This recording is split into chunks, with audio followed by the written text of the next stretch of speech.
Lui va jouer à 30 secondes, va jouer pour gagner le trophée. Ça devrait donner du beau spectacle. C'est deux équipes, j'ai dit, qui vont de l'avant, qui produisent beaucoup de jeux, avec pratiquement 2/3 de l'équipe de France d'un côté ou de l'autre. Puis qui sait, peut-être qu'un jour on sera comme en Allemagne, et la finale du championnat de France sera télévisée en direct, comme en Allemagne, la finale de la Coupe d'Allemagne est télévisée en direct.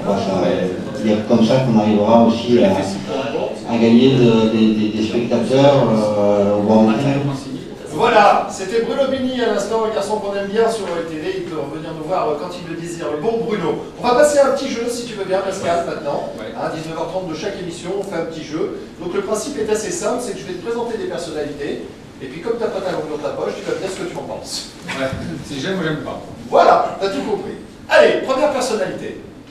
Oh, ça c'est pas dur, hein. Ah, ça c'est mon thème. Oui, alors c'est Attends, mais c'est les générations, quand lui, bon, je l'ai vu comme Ludovic Giuli, tout ça et tout, j'avais dit à Tigana, non mais il faut qu'il joue. T'avais senti le grand footballeur. Puis je lui disais, Tintin, continue, entraîne-toi, travaille. Je le voyais un peu le papin de son temps. Très bien, c'est noté, on continue.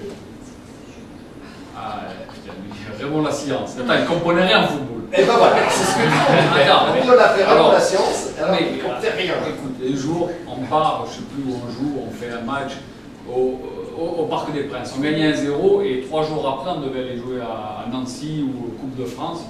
Et lui, il ne voulait pas qu'on sorte. J'ai dit, bouge pas, tu vas voir. J'ai pris des calmants. J'ai mangé le soir. Tu vois, comme il est là en photo, il a bu les calmants, il a commencé comme ça. Bon, après, on l'a couché. On est sorti à Paris.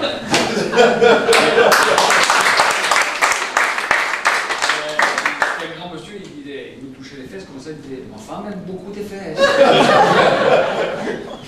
Alors, ça aussi, c'est des personnages qu'on retrouve plus tellement dans le football d'aujourd'hui. Voilà. Alors, quand on disait que c'était finalement Bernard Tapie qui chapeautait la totale, c'était ça. Et même l'équipe. C'était ça, parce que des fois il écrivait Olmeta, lui, Tapie il arrivait, il dit non, lui non. Ah d'accord, oui. Alors qui? Incroyable, c'est incroyable. Alors le lendemain, je continue un peu, le lendemain des entraînements, tu sais, pour des matchs gagnés, parce qu'à l'OM à l'époque, il gagnait presque tous les matchs. Le lendemain, il y avait des crassages. Je leur disais surtout demain, 10 h au stade. Le lendemain, il n'y avait personne.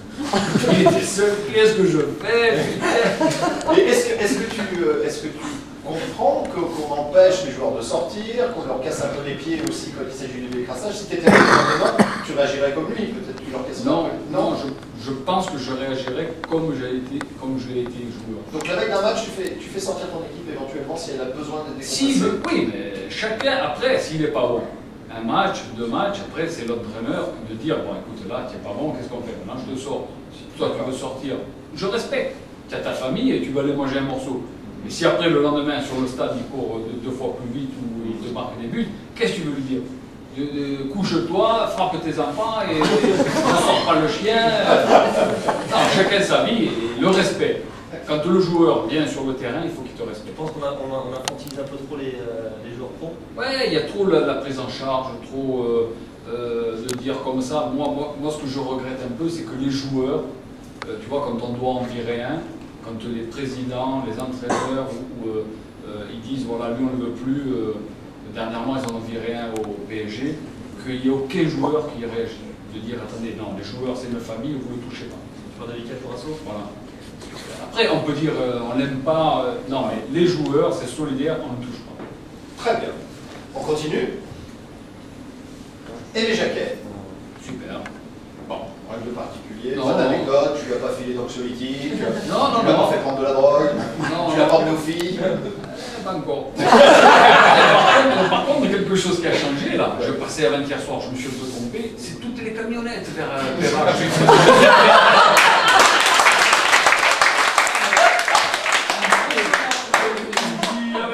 Hier, je m'arrête, c'est 20 € la pipe. J'ai dit, oh, ça a changé. Et t'es dans le pavillon aussi de Noël là-bas. Ouais, il y a tout. Ah, ben ça, ouais. Il y en avait deux de Saint-Étienne. Mais dis-moi, tu m'as l'air bien renseigné.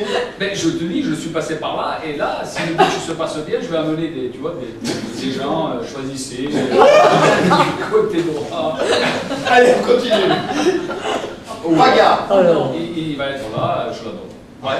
Ah oui, parce que Moi aussi je l'aime bien ça. voilà, ça C'est un tu bon vois, mec. tu regardes la télé pour attendre le Paga. Voilà. Parce qu'il a toujours sa connerie, il a toujours. Et tu sais que ça plaît pas à tout le monde, hein, parce que. Ah, mais Kizaï, c'est couché. Il est adorable. C'est vrai qu'il est adorable. Je le connais pas personnellement, mais quand il parle humainement, tu vois que c'est quelqu'un de bien. Comme il est à la télé, il est dans la vie. Bravo. On continue. Tu vas la trancher. Et au lieu de la bombe. Ouais, j'aime pas. Est-ce que je peux aller un peu plus loin? Est-ce que c'est vrai que. Alors, j'ai envie de répondre. Il paraît qu'à un moment, il te donnait de l'argent et tu as été lui tirer les oreilles. C'est vrai ça ou c'est un bruit de couloir? Il me donnait de l'argent. Il te devait de l'argent et tu avais du mal. Non, c'est pas ça, c'est pas ça. Ah, alors raconte-moi. C'est que la finale de 93, il m'a fait partir avec le VIP. Tu vois ok. Bon, parce qu'il faut dire que je lui ai dit qu'il y a un gros PD, tout ça, je lui ai toujours dit en face, et puis voilà, il a dit tu joueras plus avec moi. Enfin bref. La finale, j'ai dit ok, je suis parti avec les VIP. Ils m'ont mis dans l'hôtel des VIP. Et les joueurs étaient dans un autre hôtel. Bon, ils sont venus à 14 h me chercher, c'est bien. On a joué la finale, j'ai gagné avec eux. Et le premier qui a eu la Coupe d'Europe, c'est moi. Je l'ai amené en Corse. J'ai dit voilà, maintenant tu me dois tant. Ou la coupe, tu la vois plus. Et il a payé, la coupe, il a mis.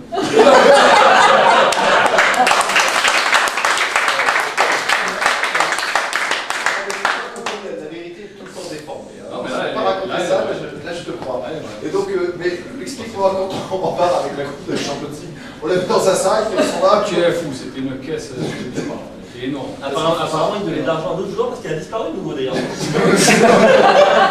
te jure qu'elle a été même en vente aux enchères, soi-disant, sur un site très connu. Non, mais c'est un mec qui. Voilà, le respect. Je dis le respect, il faut respecter tout le monde. C'est pas parce que que tu me respectes. Non, tout le monde. Et tu l'as recroisé depuis?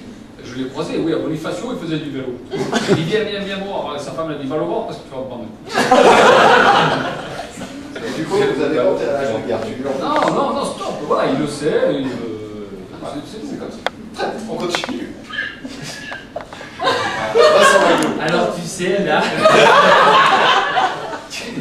Bon, je peux te dire, il n'y a rien entre nous. Ça ne me regarde pas. Je te le dis parce que je voulais me poser des questions. Non, celle-ci, je ne l'aurais pas posée. Non, mais tu verras, il va passer le week-end là, je te le présenterai. Si tu veux vraiment. Je le connais très bien. Ah ben tu vois, il est. Et je ne vais pas coucher avec lui, non plus. Je sais pas. Pour te dire que tu respectes tout le monde. Pour moi, c'est comme je l'ai connu, je ne me suis pas jeté dessus, je l'ai regardé parce que la force d'un gardien de but, c'est de vite comprendre quoi, de connaître les caractères des uns, des autres. Et lui, j'ai vu que c'était quelqu'un qui avait vraiment souffert et qui est quelqu'un de très franc. Parce que j'ai vu des cas où il a dit à un mec, toi, ferme ta gueule, gros PD. Il est passé 2 secondes après dans le truc où il y avait les filles. Toi, grosse salope, ferme-la. Tiens, qui peut se permettre aujourd'hui de parler personne, eh bien lui.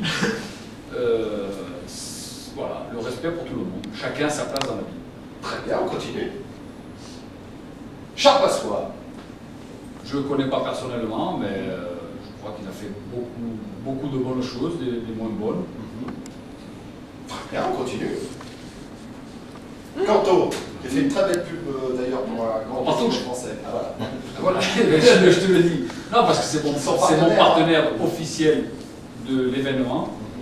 Merci à ses partenaires, parce que s'ils ne sont pas présents avec nous, comme le groupe Lagrange Immobilier, c'est que par rue vendue aussi, je vais tous les dire. Hein.